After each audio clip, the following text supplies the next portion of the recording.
What's up, everybody? We are back. John Delarose here. Delarose.com. That's DELARROZ.com. And you can head to the link in my description below and get a science fiction novel if you're into science fiction. You can get a superhero graphic novel and a steampunk novella. A lot of free, awesome content. And if you like my reviews, I bet you will probably like my writing style because I tend to review stuff that I enjoy, and I try to write stuff that I enjoy also. This is Nexus by Mike Baron and Steve Rude, and this is the Volume 2 of the Archives edition by Dark Horse. They come in these beautiful hardcovers, and they're actually not all that expensive or hard to find. I got this one half off, as you can see. So I definitely recommend them. They're heavyweight books. You get this cool little Nexus in gold on the inside, and of course the spine in gold also.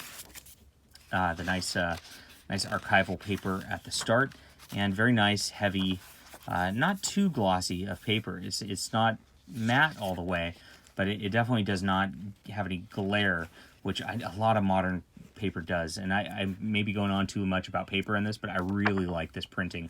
I would highly recommend it. There are omnibus versions of this, but they are undersized. They cut them kind of this size. So they're thick books, and I think they contain 3 or 4 volumes a piece, but there is that. Now, Nexus is a character who's a science fiction character, and he's a superhero in sort of a science fiction universe, obviously. And he kind of looks like Dr. Solar, Man of the Atom, a little bit, but futuristic. And he has this ability, a bunch of powers that makes him almost invincible.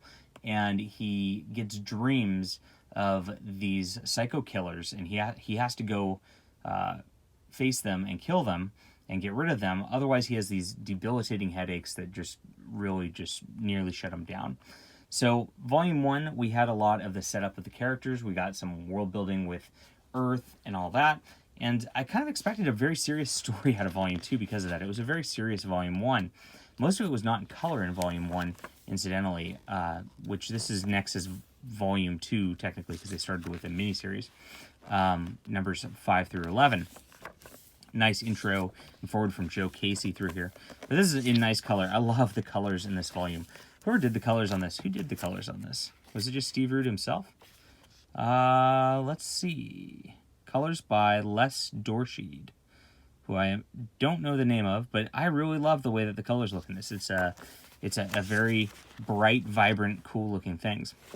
So Nexus has a sidekick, Dave, who's kind of this like ape guy, and he's got a son who's a bit on the crazy side, and he gets bored. And so Nexus and him go off on an adventure together. And they end up getting sucked into a black hole where they end up on this weird planet. Gosh, such beautiful art. I love the art and the designs all around. You have this like wonderful universe made. I can't help but compare this to Saga because everybody loves Saga with all these weird alien characters and all that. But Nexus kind of did it first, and I think Nexus's characters are a little more interesting and less gruesome, which I really appreciate. Look at the cool design on the spaceship there. Well, they get caught in this black hole, and there's a side storyline where Nexus's girlfriend's kind of breaking into this underground area where they're excavating this planet where Nexus gets his powers, and there seems to be some weird dead old type of Nexus there. It's kind of interesting as a mystery, which doesn't get revealed too much, but it's building throughout all of this as everybody's trying to figure that out. But they're run through a gambit on this planet, basically, and they each have to test their skills and get somewhere. And they meet the Badger, which is Mike Baron's other character from Indie Universe. Now, I've not read any Badger yet. I'm slowly collecting some of that stuff, and I'm going to try to do as much of a read-through as I can also. But the Badger is basically this, like, split personality character. Is that the way to say it? Maybe he's got more of a actual...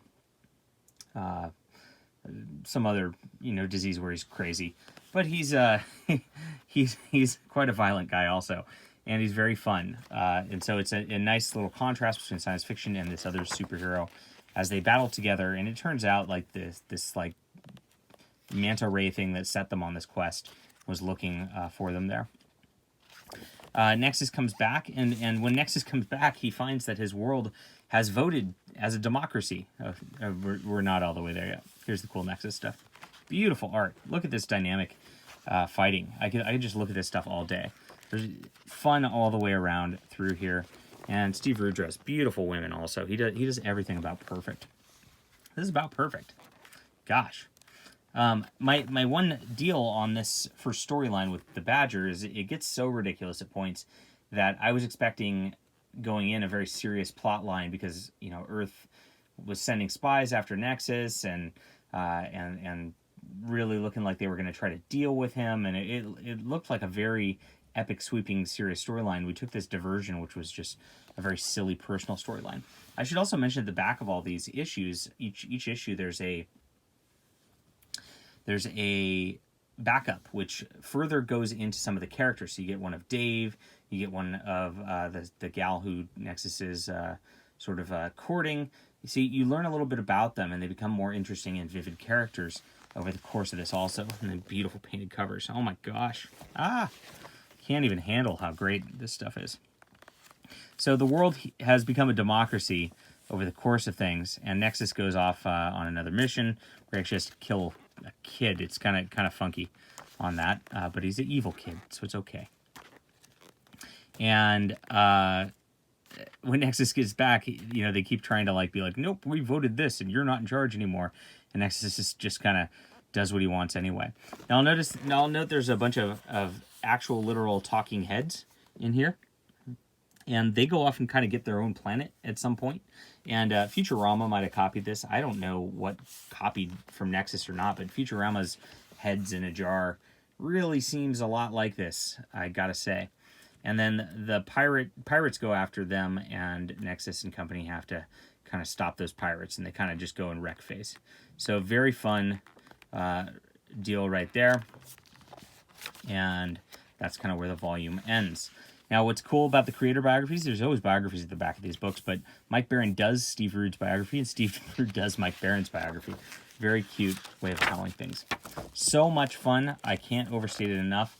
I'm very excited to keep reading through this, and I believe there's 11 volumes of this to get through, and then a novel that Mike Baron wrote just recently. So we'll be continuing through these as we get to them. Sorry I've taken so long between the first and second volumes. But the second volume, even though it had a very different feel than the first, and it was a lot sillier, I would say the action-adventure is just off the charts fun.